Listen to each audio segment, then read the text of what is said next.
உறுதியாய் நம்முடைய உதயசூரியன் உதிக்கத்தான் போகிறான் என்பதற்கு இது ஒரு அடையாளமாக சாட்சியமாக அமைந்திருக்கிறது என்று சொன்னால் அது மிகையாகாது.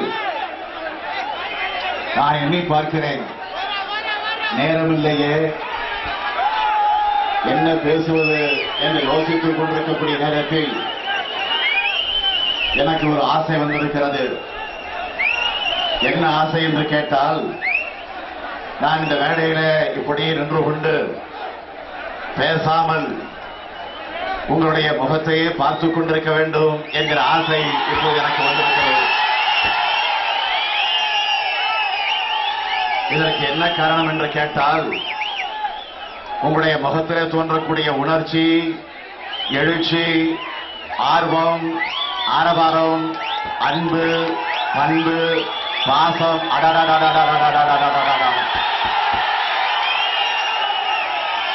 அத்தனையும் ஒன்று சேர்த்து சின்ன பிள்ளப்பாவை வெற்றி பெற வைக்க உதயசூரியனுக்கு தான் ஆதரவு தருவானுங்கிற நிலையில நீங்கள் இங்கே குழுமி இருக்கிறீர்கள். ஆக இந்த நிலையில நாங்கள் உங்களை தேடி வந்திருக்கிறோம், நாடி வந்திருக்கிறோம். உங்களை தேடி நாடி வந்திருக்கிறோம் என்று சொன்னால் ஏதோ ஹெலிகாப்டர்ல பறந்து இந்த இடத்திற்கு வந்து சேர்ந்துடல, காரில வேனில ஊர் ஊராக சென்று மக்கள் இருக்கக்கூடிய இடம் நோக்கி தேடி சென்று அவர்களை நாடி அவர்களுக்கு ஆதரவு கேட்டு வந்திருக்கிறோம். ஆக ஹெலிகாப்டர்களை பறக்கக்கூடிய அம்மையார் ஜெயலலிதா அவர்கள் நாட்டை பற்றி மக்களை பற்றி அவர் சிந்திப்பது கிடையாது. அவர் நாட்டில் இருக்கக்கூடிய மக்களை பற்றி சிந்திப்பதை விட காட்டில் இருக்கக்கூடிய யானையை பற்றி தான் அவர் அதிகம் சிந்திக்கிறார். நீங்கள் தொலைக்காட்சிகளை பார்த்திருப்பீர்கள். கொடநாட்டுக்கு பக்கத்தில் இருக்கக்கூடிய முதுமலை காட்டில் அம்மையார் ஜெயலலிதா அவர்கள் யானையை பார்க்க சென்றால் அங்கே ஒரு குட்டி யானை இருந்தது. அந்த குட்டி யானை அம்மையாரை முட்டி இருக்கிறது. எதற்கென்று கேட்டால், நாட்டில் இருக்கக்கூடிய மக்களை பார்க்காமல் காட்டில் இருக்கக்கூடிய எல்லை பார்க்க வந்திருக்கிறீர்களே என்று கோபத்தை முட்டி இருக்கிறது. 5 அறிவு படித்த யானைக்கு அந்த புத்தி, அந்த கோபம். 6 அறிவு படிச்சிருக்கக்கூடிய நமக்கு என்ன கோபம் வர வேண்டும்? ஆக அந்த கோபத்தை இந்த தேர்தல் மூலமாக நீங்கள் வழங்கிட வேண்டும் என்று நான் உங்களை கேட்டுக்கொள்ள கடமைப்பட்டிருக்கிறேன். உங்களை தேடி நாடி வந்திருக்கிறோம் என்று சொன்னால் நாங்கள் உரிமையோடு வந்திருக்கிறோம், உணர்வோடு வந்திருக்கிறோம். கழகம் ஆட்சி பொறுப்பில் இருக்கக்கூடிய காலகட்டங்களில் தொடர்ந்து நாட்டு மக்களுக்கு எண்ணற்ற திட்டங்களை நிறைவேற்றியிருக்கிறோமே, அந்த உதவியோடு உங்களிடத்தில் உதயசூரியனுக்கு வாக்கு கேட்க வந்திருக்கிறோம். நான் பட்டியலுக்கு கீழே விருந்தல நேரம் இல்லை. ஆனால் ஒன்றை, உங்களுடைய வாழ்வாதார பிரச்சனையாக இருக்கக்கூடிய குடிநீர் பிரச்சனை இந்த கிருஷ்ணகிரி மாவட்டம் மட்டுமல்ல, பக்கத்தில் இருக்கக்கூடிய தருமபுரி மாவட்டம், இந்த 2 மாவட்ட மக்களுடைய தீராத பிரச்சனை குடிநீர் பிரச்சனை என்பது எல்லோருக்கும் நன்றாக தெரியும். திமுக 2006 ஆட்சிக்கு வருவதற்கு முன்பு புளோரைடு கலந்த தண்ணீரைத்தான், அந்த குடிநீரைத்தான் இந்த 2 மாவட்ட மக்களும் குடித்துக் கொண்டிருந்தார்கள். ஆகவே அந்த தண்ணீரை குடித்துக் கொண்டிருந்த காரணத்தால் பல்வேறு நோய்கள் ஏற்பட்டது. பல்கள் கருத்தன, எலும்புகள் நொறுங்கக்கூடிய அளவிற்கு பல நோய்கள் வந்தன. தோள்கள் எல்லாம் கெட்டுப்போகக்கூடிய ஒரு சூழ்நிலையில் அன்றைக்கு பல பிரச்சனைகளுக்கு, துன்பங்களுக்கு, தொல்லைகளுக்கு நீங்கள் எல்லாம் அன்றைக்கு ஆளாக்கப்பட்டீர்கள். ஆகவே அதை மனதிலே வைத்துக் கொண்டுதான் 2006 5ஆம் முறையாக கலைஞர் ஆட்சிக்கு வந்ததற்கு பிறகு ஒரு திட்டத்தை கொண்டு வந்தார். அதுதான் ஒகேனக்கல் கூட்டு குடிநீர் திட்டம் என்பதை நீங்கள் மறந்திருக்கலாம். முதலாக தலைவர் கலைஞர் அவர்கள் ஆட்சி பொறுப்பேற்று முதல் நிதிகளை அறிக்கையில அறிவித்த நேரத்தில் சொன்னார், ஒருவேளை ஜப்பான் நாட்டினுடைய நிதி உதவி இல்லை என்று சொன்னாலும் திமுக அரசே அதை ஏற்றுக்கொண்டு அந்த பணியை உறுதியாக நிறைவேற்றி தருவோம் என்று சட்டமன்றத்தில் தலைவர் கலைஞர் அவர்கள் அன்றைக்கு முதல்வராக இருந்தபோது வாக்குறுதியை தந்தார்கள். அதற்கு பிறகு அவர் உத்தரவிட்டார், என்னையும் எங்கள் துறையினுடைய அதிகாரிகளையும் ஜப்பான் நாட்டிற்கு அனுப்பி வைத்தார். சென்றோம். அங்க இருக்கக்கூடிய அதிகாரிகளோடு கலந்து பேசினோம். அங்க இருக்கக்கூடிய நிதி நிறுவனங்களோடு ஆய்வு நடத்தினோம்.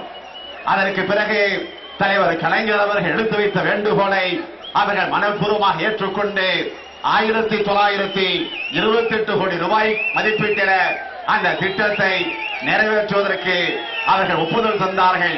அந்த ஒப்புதலை பெற்றதற்கு பிறகு அதனுடைய அடிக்கல் நாட்டு விழா நடந்தது. அந்த அடிக்கல் நாட்டு விழாவிற்கு தருமபுரியில தலைவர் கலைஞர் அவர்களை நேரடியாக வந்து காலையிலே அந்த நிகழ்ச்சியிலே பங்கேற்று அந்த விழாவை சிறப்பித்தார். அதற்கு பிறகு மாலையில இந்த கிருஷ்ணகிரி மாவட்டத்தினுடைய ஆட்சித்தலைவர் அலுவலகத்தை திறந்து வைத்தார் என்பது உங்களுக்கு தெரியும். அது வரலாறு. ஆகவே இந்த ஒகேனக்கல் கூட்டுக் குடிநீர் திட்டத்தின் மூலமாக 2 மாவட்டங்களை உள்ளடக்கி இருக்கக்கூடிய வகையில் 3 நகராட்சி, 17 பேரூராட்சிகள், 18 ஊராட்சி ஒன்றியங்கள், 6755 கிராமங்கள் ஆக 33 லட்சம் பேர் பயன்பெறக்கூடிய வகையில இந்த குடிநீர் திட்டத்தை நிறைவேற்றுவோம் என்று தலைவர் கலைஞர் உறுதி தந்தார். அந்த அடிப்படையில் உள்ளாட்சித்துறையுடைய அமைச்சராக அன்றைக்கு குடிநீர் வடிகால் வாரியத்தை பொறுப்பேற்று வழிநடத்தக்கூடிய வாய்ப்பு இந்த அடியேனுக்குத்தான் கிடைச்சது என்பதை எண்ணி நான் மகிழ்ச்சி அடைகிறேன். அப்பொழுது ஒரு 25 முறை இந்த 2 மாவட்டங்களுக்கு நானே நேரடியாக வந்தேனா இல்லையா தயவு செய்து நீங்கள் சிந்தித்து பார்க்க வேண்டும். அதிகாரிகளோடு வந்து ஆய்வு பணியை மேற்கொண்டேன். ஆலோசனை கூட்டங்களை நடத்தினேன். தலைவர் கலைஞர் உத்தரவிடுகிற அந்த உத்தரவுகளை எல்லாம் உடனுக்குடன் ஏற்று அந்த அதிகாரிகளை வைத்துக் கொண்டு அந்த பணிகளை நிறைவேற்றி நம்முடைய ஆட்சி காலத்தில் ஏறக்குறைய ஒரு 92% அந்த பணியை நாம் நிறைவேற்றி முடித்தோம். இன்னும் 5-6 மாதங்கள் இருக்கும் என்று சொன்னால் அதை முழுமையாக நிறைவேற்றி முடித்திருப்போம். ஆக நாம் திட்டமிட்ட நேரத்தில் 2012 டிசம்பர் இறுதிக்குள்ளே இந்த பணியை முழுமையாக நிறைவேற்றுவோம் என்று வரைமுறைப்படுத்தி அந்த பணியை நிறைவேற்றிக் கொண்டு வந்தோம். ஆக 27/3/2008 சட்டமன்றத்தில் இந்த திட்டத்தை பற்றி அலசி ஆராய்ந்து தீர்மானம் போடுகிறோம். அதற்கு பிறகு 5 தொகுப்புகளாக பிரித்து பணிகள் தொடங்குகிறது. ஆக 80% பணியை முடித்தோம். ஆனால் இடையில தேர்தல் வந்தது, ஆட்சி மாற்றம். அம்மையார் ஜெயலலிதா வந்தார். வந்த ஜெயலலிதா என்ன செய்திருக்கணும்? உடனடியாக மிச்சமிருந்த பணிகளை நிறைவேற்றி முடித்திருக்கணும். ஆனால் முடித்தாரா? இல்ல. என்ன செய்தார்? அதை கிடப்பிடை போட்டார். அதற்கு பிறகு எதிர்ப்புகள் கிளம்பியது. இங்கு மக்கள் பிரச்சனையை கிளப்பினார்கள். சட்டமன்றத்தில் இந்த பிரச்சனையை நாங்கள் எழுப்பினோம். அதற்கு பிறகு அவசரமாக அம்மையார் ஜெயலலிதா அவர்கள் கோட்டையில் உட்கார்ந்து கொண்டு திறந்து வைத்தார். இங்கே வந்து திறந்தாரா? கிருஷ்ணகிரிக்கு வந்தாரா? தருமபுரிக்கு வந்தாரா? ஆனால் அங்கேயே உட்கார்ந்து கொண்டு அதை திறந்து வைத்தார். காணொலி காட்சியின் மூலமாக திறந்து வைத்தார். அதற்கு பிறகு திறந்து வைத்தது எந்த தேதி தெரியுமா? 29/5/2013. இப்பொழுது என்ன ஆண்டு? 2014. ஆக 4வது மாதம் இப்போ. ஆக ஏறக்குறைய ஓராண்டு காலம் ஆகியிருக்கிறது. ஆக திறந்து வைத்ததற்கு பிறகும் ஓராண்டு காலம் முடிந்ததற்கு பிறகும் இன்னமும் இந்த 2 மாவட்டங்களுக்கு தண்ணி வரலையே. இதற்கு யார் காரணம்? தயவுசெய்து சிந்தித்து பார்க்க வேண்டாமா? நான் கேட்கிறேன், என்ன காரணம்? நான் அறிந்த வரையில என்ன காரணம் என்று கேட்டால் எனக்கு தெரிந்த விஷயம் ஒரு காரணம் தான். என்ன காரணம் என்று கேட்டால் அவங்க குடிநீர் பிரச்சனையை பொறுத்தவரையில அதிகம் அக்கறை எடுத்துக் கொள்வது கிடையாது. ஆனால் திமுக ஆட்சி பொறுப்பில் இருக்கக்கூடிய நேரத்தில் ராமநாதபுரம் கூட்டுக் குடிநீர் திட்டம் 617 கோடி ரூபாய் மதிப்பீட்டில், அதற்கு பிறகு காவேரியிலிருந்து கொண்டு வரக்கூடிய வேலூர் மாவட்டத்தில் கூட்டுக் குடிநீர் திட்டம், அதற்கு பிறகு சென்னையில அங்கிருக்கக்கூடிய குடிநீர் பஞ்சத்தை போக்க வடசென்னை பகுதிக்கு மீஞ்சூரில கடல் நீரை குடிநீராக்கக்கூடிய திட்டம், அதே போல தென் சென்னையில நெமிலியில கடல் நீரை குடிநீராக்கக்கூடிய திட்டம். இந்த திட்டங்களை எல்லாம் நிறைவேற்றியவர் தலைவர் கலைஞர் அவர்கள். அதே போலதான் ஒகேனக்கல் திட்டம் கிருஷ்ணகிரிக்கு தருமபுரிக்கு. ஆனா ஜெயலலிதா ஆட்சிக்கு வந்து அதை கிடப்பிடை போட்டார். அதற்கு என்ன காரணம் என்று கேட்டால் தண்ணிய வியாபாரம் செய்வதற்காக இந்த திட்டத்தை கிடப்பிடை போட்டவர் ஜெயலலிதா. இதே மாவட்டத்தை சார்ந்தவர் தான் இன்றைக்கு இந்த துறையுடைய அமைச்சராக இருக்கிறார். குடிநீர் பொறுப்போடு அமைச்சராக இருக்கிறார் மாண்புமிகு கே.பி. முனுசாமி. நான் கேபி முனுசாமி அவர்களை பலமுறை இந்த மாவட்டத்திற்கு வருகை தந்த போது ஒரு கட்சியுடைய விழாவில அதே போல ஒரு திருமண விழாவில பங்கேற்று உரையாற்றுகிறவரை கேட்டு எங்கே முடித்திருக்கிறீர்கள், தயவு செய்து அப்படி முடித்திருந்தால் ஆதாரத்தோடு சொல்லுங்கள்.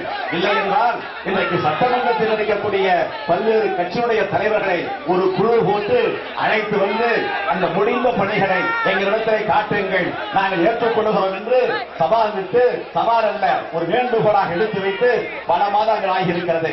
ஆனால் இதுவரையில் அதை ஏற்றுக்கொண்டு செயல்படுத்த முடியாத ஒரு அமைச்சர் தான் இன்றைக்கு இந்த மாவட்டத்தில் இருக்கிறார் என்பதை நீங்கள் எண்ணி பார்க்கலாம். அதனால்தான் இன்றைக்கு அமைச்சர்கள் வந்து ஓட்டு கேட்க முடியுமா? இந்த இடத்துல வந்தா நீங்க விடுவீர்களா? ஒகேனக்கல் கூட்டுக்குடிநீர் திட்டம் என்ன ஆயிற்று கேட்க மாட்டீர்களா? கேட்கத்தான் போகிறீர்கள்.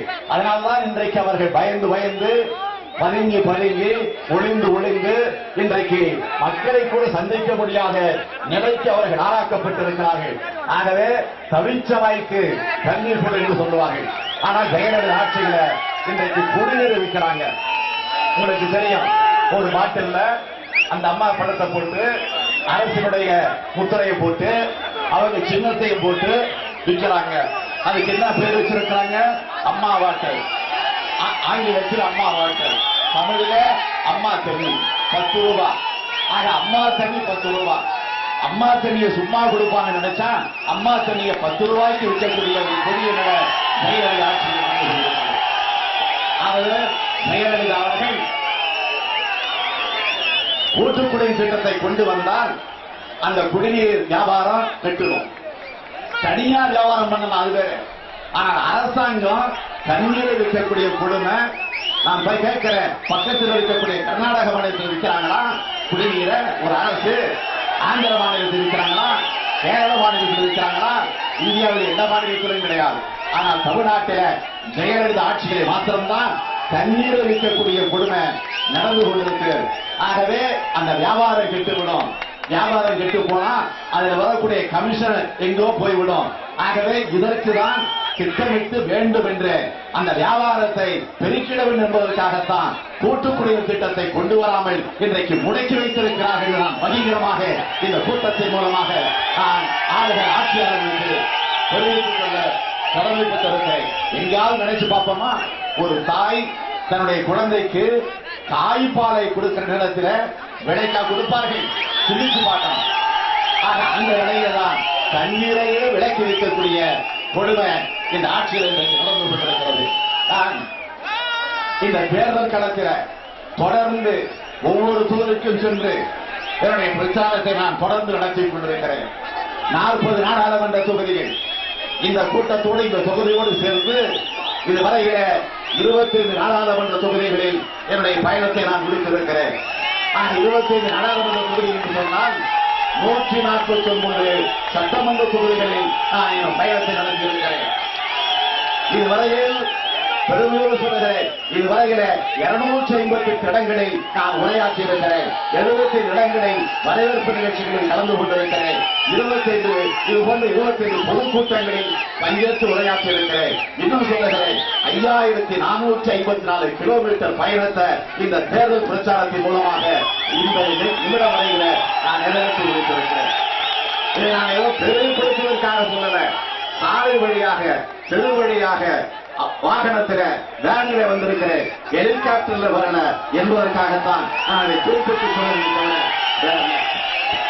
ஹெலிகாப்டரில் பயணம் செய்யக்கூடிய அம்மையார் ஜெயலலிதா அவர்கள் அங்கிருந்து புறப்பட்டவுடனே செய்தி அனுப்புகிறார்கள். அம்மா புறப்பட்டாச்சு ஓவர், ஹெலிகாப்டர் மேல பறந்தாச்சு ஓவர், இந்த ஊரை தாண்டியாச்சு ஓவர், இந்த ஊரை தாண்டியாச்சு ஓவர், இன்னும் அரை மணி நேரத்தில் இறங்க போது ஓவர் ஓவர் ஓவர் சொல்லி தமிழ்நாட்டில் இருக்கக்கூடிய மக்கள் எல்லாம் ஒன்று சேர்ந்து இந்த ஆட்சிக்கு ஓவர் ஓவர் ஓவர் ஓவர் என்று சொல்லக்கூடிய காலம் இன்றைக்கு நெருங்கி கொண்டிருக்கிறது என்பதை நான் இங்கே குறிப்பிட விரும்புகிறேன். அவரை பொறுத்தவரையில அவர் மக்களை பற்றியெல்லாம் கவலைப்படுவது கிடையாது. அவருடைய கவலைகள் எல்லாம் இன்றைக்கு என்ன என்று கேட்டால் பெங்களூர் நீதிமன்றம் தான். ஆக பெங்களூர் நீதிமன்றத்தில் சிக்கியிருக்கிறார். ஆகவே அவருடைய சொத்து பட்டியல் அங்கே நீதிமன்றத்தில் தாக்கல் செய்யப்படுகிறது. என்னென்ன பட்டியல்? சென்னை அருகே வாலாஜாபாத் 600 ஏக்கர், சிறுதாவூர் பங்களா 25 ஏக்கர், நீலாங்கரையில 2 ஏக்கர், வடநாட்டில நிலம் மற்றும் பங்களா 200 ஏக்கர், காஞ்சிபுரத்தில் 200 ஏக்கர், கன்னியாகுமரி, மீனங்குளம், வெள்ளங்குளம் ஆகிய பகுதிகளில் 1190 ஏக்கர், தூத்துக்குடி மாவட்ட திருவைகுண்டத்தில் 200 ஏக்கர், ரெப்ரோ அக்ரோன் ஃபார்ம் பெயரில் 100 ஏக்கர், காடுகள் மட்டும் 30, ஹைதராபாத்தில திராட்சைப்பழ தோட்டம். ஆக இப்படி அவர்கள் இன்றைக்கு இந்த நிலையில்தான் சிந்தித்துக் கொண்டிருக்கிறார்கள் தவிர வேறல்ல. நேற்றைக்கு பாரதிய ஜனதா கட்சியினுடைய தேர்தல் அறிக்கை வெளியிடப்பட்டிருக்கு, உங்களுக்கு தெரியும். அப்படி வெளியிடப்பட்டிருக்கக்கூடிய தேர்தல் அறிக்கையில என்ன சொல்லப்பட்டிருக்கு? பொது சிறு சட்டம் கொண்டு வரப்படும். பொது சிறு சட்டம் கொண்டு வரப்படும் என்று சொன்னால் கிறிஸ்துவர்களுடைய நிலை என்னாகும்? அதேபோல இஸ்லாமிய பெருமக்களுடைய நிலை என்னாகும்? ஆகவே மதக்கலவரத்தை தூண்ட வேண்டும் என்பதற்காக பாரதிய ஜனதா கட்சியுடைய தேர்தல் அறிக்கை இன்றைக்கு வெட்ட வெளிச்சமாக்கிக் கொண்டிருக்கிறது. அது மட்டுமல்ல, ராமர் கோவிலை கட்டுவோம் என்று துணிச்சலோடு அவர்கள் தேர்தல் அறிக்கையை குறிப்பிட்டு காட்டியிருக்கிறார்கள். நீங்க தயவுசெய்து சிந்திச்சு பார்க்கணும். 400 ஆண்டு கால வரலாற்றுக்குரிய பாபர் மசூதியை இடித்து தள்ளினார்களே, அப்படி இடித்து தள்ளிய நேரத்தில்தான் இந்தியாவில மத கலவரங்கள் தோன்றிச்சு. ஆனால் இந்தியாவை பொறுத்த வரைக்கும் பாகிஸ்தான் பிரிவினை நடந்துச்சு. அப்போ கூட இந்தியாவிலே மத கலவரம் வரல. காந்தியை சுற்றி வீழ்த்தினார்கள், அப்பொழுது கூட இந்தியாவிலே மத கலவரம் வரல. ஆனால் பாபர் மசூதி இடித்து அந்த கொடுமை செஞ்ச காரணத்தால இந்தியாவில் அன்றைக்கு மத கலவரம் வந்துச்சு. இன்னைக்கு மீண்டும் அதே பிஜேபி மதவெறியோடு ராமருக்கு கோயில் கட்டுவோம் என்று சொன்னால், ஆக இந்தியாவில மத கலவரத்தை தூண்டுவதற்காக, இன்றைக்கு ஜாதி கலவரத்தை தூண்டுவதற்காக இன்றைக்கு பிஜேபி தேர்தல் அறிக்கையை வெளியிட்டிருக்கிறது தவிர வேறல்ல. ஆக இதெல்லாம் நீங்க சிந்திச்சு பார்க்கணும். ஆகவே மத்தியில மதச்சார்பற்ற ஒரு ஆட்சி வரணும். அதே மாநிலத்தில் ஆளுகிற ஜெயலலிதா ஆட்சிக்கு பாடம் புகட்டணும். அதற்கு உங்களுக்கு நல்ல வாய்ப்பு கிடைத்திருக்கு.